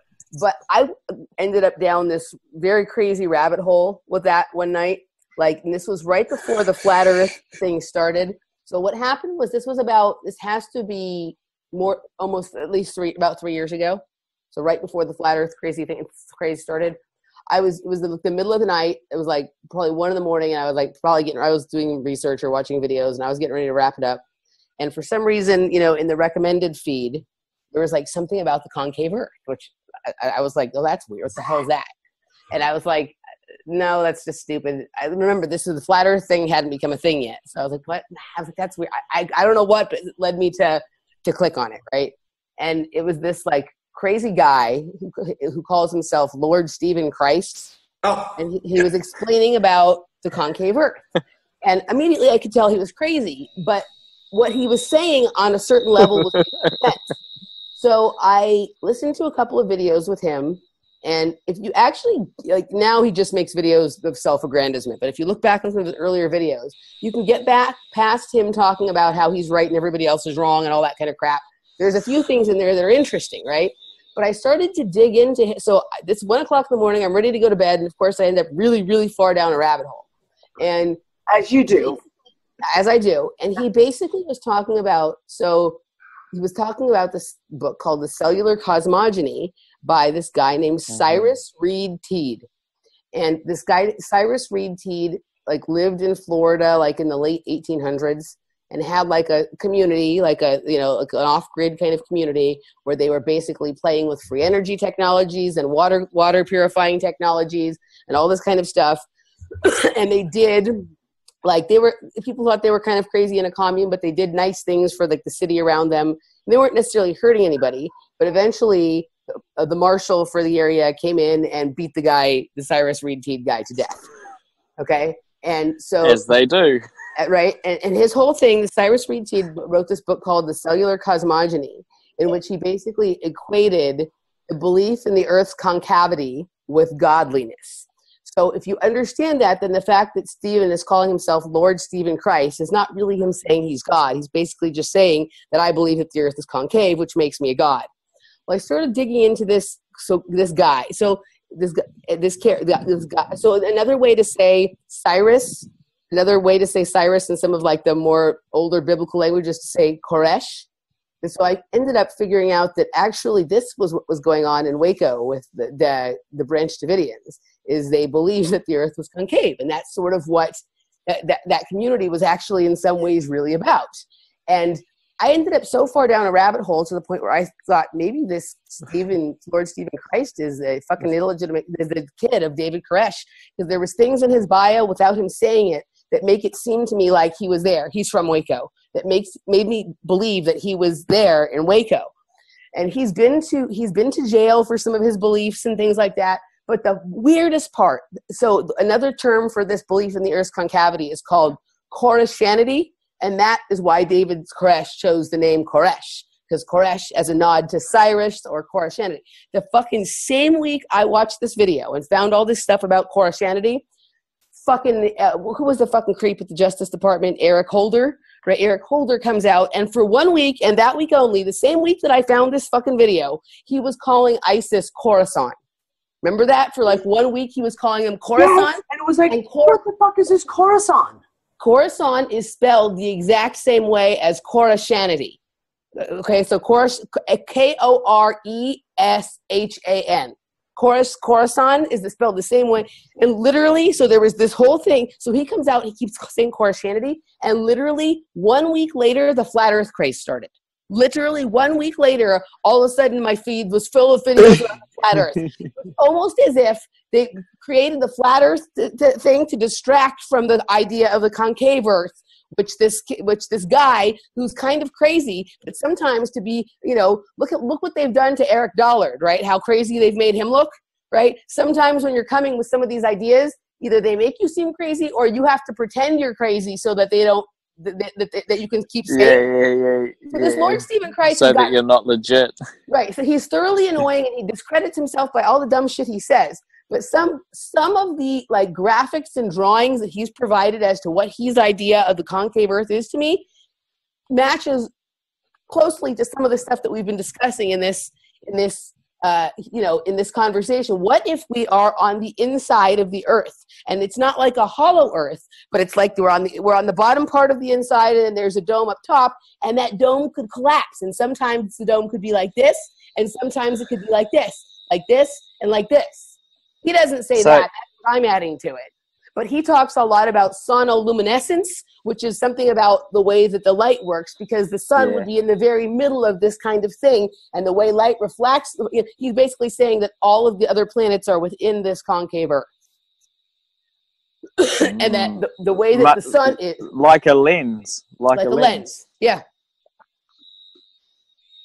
Oh, yeah. I mean, and so, but what's funny is this Cyrus Reed Teed guy died in the 1800s version of the way that David Koresh died, right? Where basically the law came out, right? Yeah, seriously. But this, you know what I mean? Like if people, the Alamo, or he was something like that.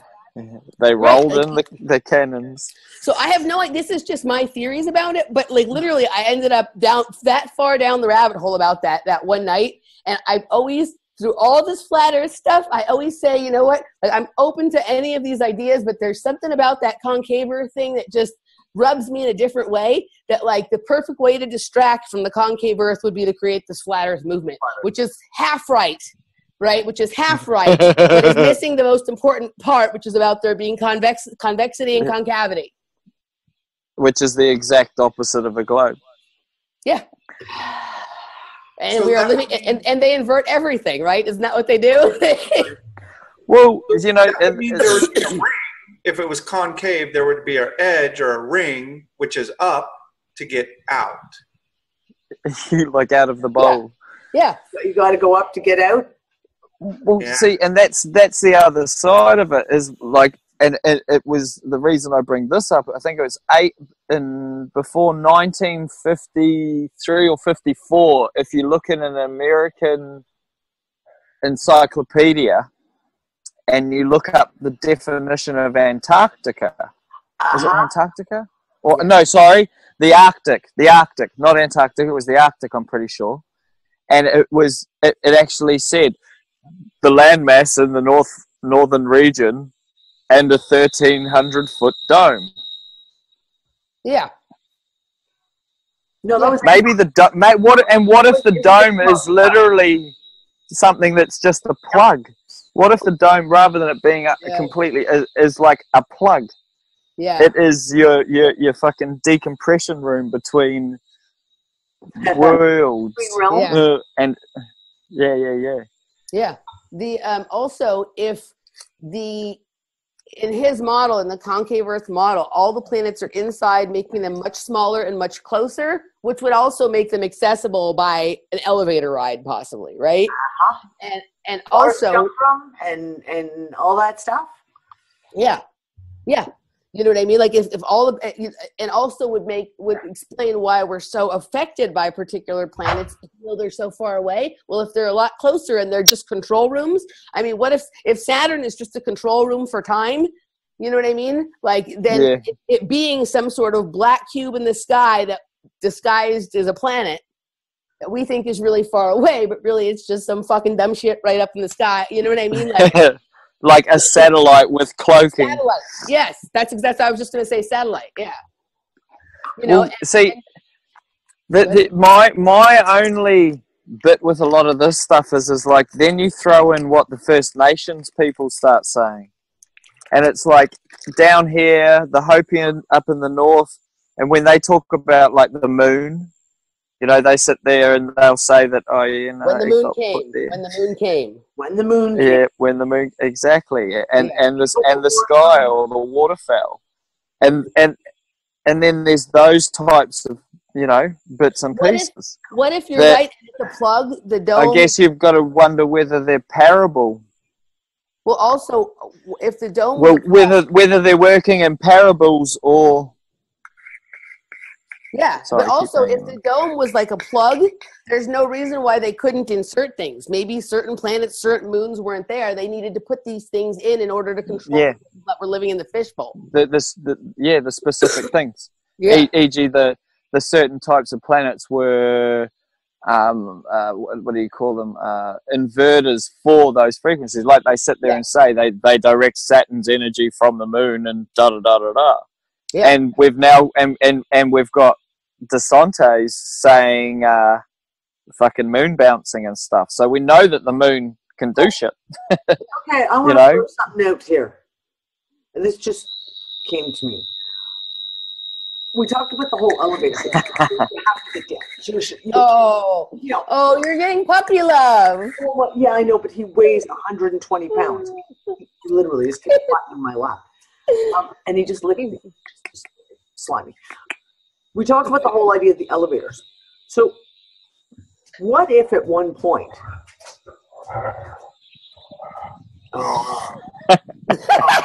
Your dog is so funny. He's being ridiculous. No, you guys, literally, he's being completely ridiculous. I don't even know what he's doing right now. He's showing off.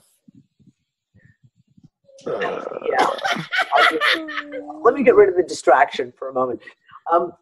So imagine if, I'm throwing something out there that's just, because we talk about the different dimensions, right? Like they talk, and we've had multiple conversations with, there's levels. And sometimes they talk about them as a physical level. Yeah. So what if each of those planets, okay, off you go, buddy, please. Okay, go tell Daddy about your hurt. Goodbye. Go. Yeah, go chase Groot. Go get him. Sorry about that. What if we talk about, is each of those planets, and this comes into a level. Too, is each one runs on a level. Yeah. And at one point there was an ability to be able to line up the levels so that the elevator, so to speak, you could pass through each one. Pass through. Yeah, I think I thought about that. Yeah. What levels? The first time we talked to Lily Earth back in, oh God, was it 2014? I think she talked about that shift, about the line and how it lined up like an elevator shaft, and that you could get from level to level to level, and that when the Earth was taken off the tilt, right, i.e. went from being like that 23-degree tilt, that it broke the elevator shaft, i.e. it could, the shaft no longer met up with the other shafts, so it couldn't be used anymore to go through the levels. And when she said that, there was, and to this day there's a piece of that really. Maybe now you need an escalator or a stairway. You can't go straight up. You need things that go at angles. Or what if that's what the moon was? I.e. they had to install the moon to allow to fucking put it off, to be able to get to the other levels. So in other words, instead of being able to go directly between the levels, you have to go to the moon. You put the moon in there as your very big conduit. Like each one comes off of that. All the way off. And that's why the moon was put in place, because the Earth is now off tilt. So that maybe the moon is like the hall of doorways, and each planet is like a doorway that's off of the moon. Exactly. But I also, just like you were saying, there was like layers. I think that is for within us too. I think there are layers, like there's energies, like energy layers within our bodies that correlate to the different levels that are planetary. Yep. When I was at a party one time, I was dancing and there was an interesting visual on the screen that basically superimposed the tree of life over the body and showed like where each planet was affecting a certain part of the body. And like Saturn was here and there was another planet and whatever. It was very interesting. And it was almost like an elevator coming up the body, like a ladder, like Jacob's ladder. Each spot had a different planet. Yeah. Okay. Christine Anderson and that crew, remember, Danny, we tried to get this kid on. He was like cytocosmology or something. What if our whole environment is a living cell and at a macro level? So as above, so below. What if we're just a cell? The sun is the nucleus, and the planets are electrons and atoms, and then once you get outside of that envelope, then you have the cellular waters or whatever, the amniotic fluid or whatever. Well, here's something funny I found this morning, right? And just shit that I've got printed out, but it's from these archaeologists that have been studying stuff over here in Australia, and they found potentially some very fucking weird and old stuff. But where are we? What it basically goes into is the fact that here it is here. So it states in the article that the Stone Age Aboriginal believed that men came from protoplasm created by God as a special species, and the original man could speak from the moment of his creation. They had a deep knowledge of the human circulatory system, and he believed that the origin of the planetary system was tidal, and that he understood the creation of the world and knew much about the light, darkness, and fire.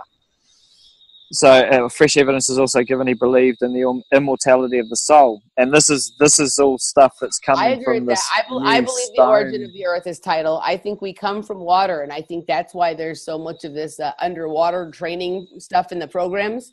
I think that they know. I think that the entrance and exit to the various worlds are through water, and they know that. That's how we came here. We came in on it's tidal. we came in on water.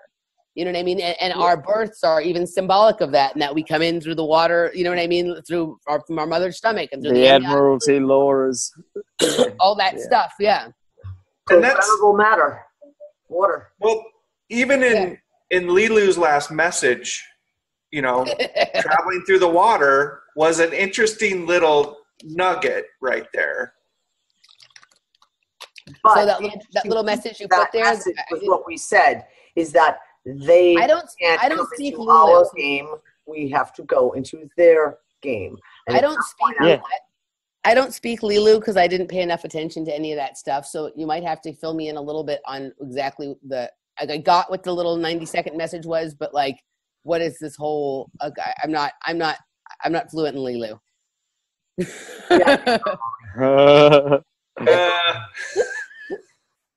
Jeff, you'd have the best short description. Yeah, because if you get explain to me the importance of that 90-second clip. Like, I obviously understood what they were saying, but like, what's the whole? They want us to travel. Have you seen any of the latest Quinn stuff? Yeah. So he's talking about Tyler, yeah. So which I did tweet to Tyler. We kind of had a Lilu. Yeah. No, I know what I know what that is. Oh, you're but I haven't followed the Lilu conversation close enough to understand what the importance of the clip you sent the other day was. I know about the Lilu thing. Like I know about that. But I literally listened to the first show Lilu was on, and then I haven't listened to anything after that because I was like, oh, this sounds like Ion that from 4 or 5 years ago. Like I know what this is. Moving on. Yeah, that's a. What are you doing? I don't know. What's a word? Volatile. It's convoluted. It's been a year-long journey of no real, I don't know. Nothing. Substance. Good word. I'm actually trying to be politically correct here. Because I think the end result will be something that will be beneficial, that's not apparent yet, but it's an exercise that just that short clip shows you where they're at. About what I was picking up was that Lilu's wanting people to like leave here and go there where they're like. Yeah, it's been a year long that they were going to manifest Lilu in physicality here, and that entity was going to change all of our reality to, okay, now we have to leave to its reality by consent or agreement, and who knows what that reality actually is. Which is another construct, and that reality is another construct. Yeah. So it's like so initially that was the savior thing, Lilu was coming here, and then now it's the escapism thing. And it's the escapism to the box that's just outside of this box, and maybe even a smaller, tighter box that just exists on the other side than the one we're already in. Yeah. Yeah. But this box is not a box. Right. Metaphorically speaking. This is me in a box. Start miming, seriously. He was like, Mr. B. Well, on my screen, I'm in a box. Right. If we want circle.